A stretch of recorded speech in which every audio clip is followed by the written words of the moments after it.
Good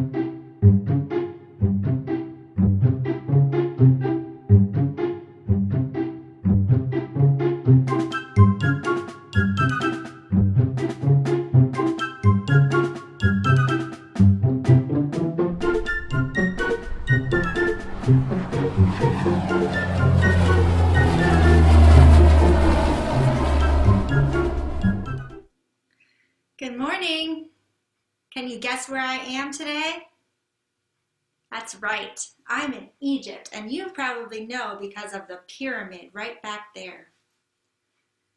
Today's story takes place in Egypt because that is where Joseph was sent when his brothers sold him. You can remember last week we talked about how it's not okay to hurt each other when we're angry. It's never okay to hurt each other. But sometimes we do hurt each other. And what we learned today is that God is able to use the bad things that happen in our lives and turn them into good things.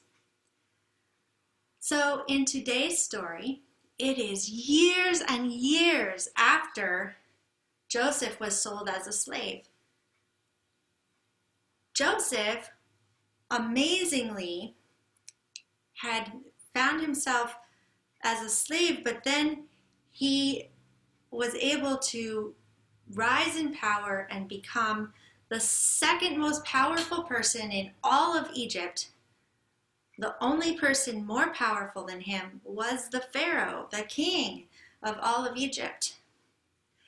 And Joseph was put in charge of helping manage things during a famine, because Joseph had interpreted a dream, and he was able to tell Pharaoh that this famine, that means when it's so dry that you can't grow anything, so there's no food, that there would be this famine coming, but that before that there would be 7 years of really, really great harvests. So the Egyptians used that information, and they were able to store up a lot of food, and all of the areas around them ended up sending people to Egypt and buying food so that they could survive. And so all those years later, Joseph's brothers end up coming to Egypt to get food.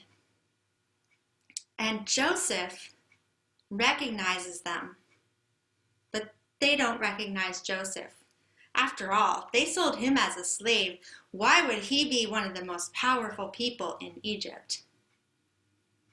The end of the story shows that Joseph tells his brothers who he is, and he forgives them. And that's important because forgiveness is really important.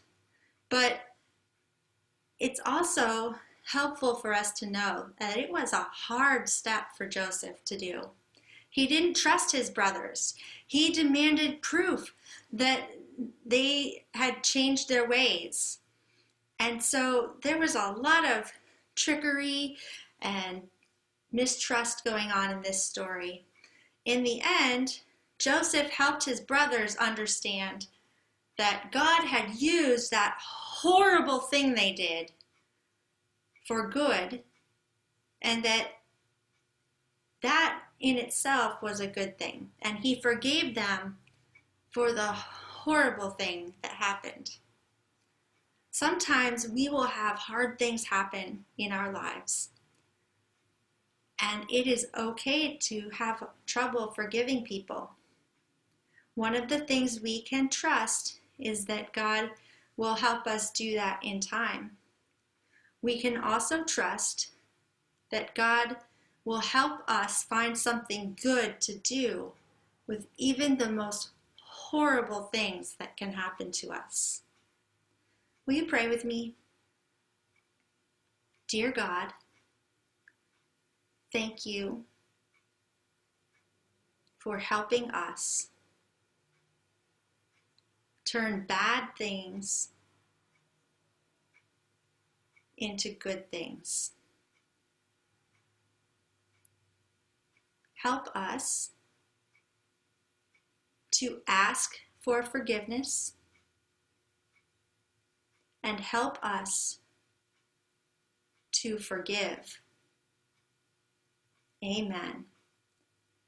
We'll see you again next week. I hope that you guys are all having a good start to your school year. I'll see you again. Bye.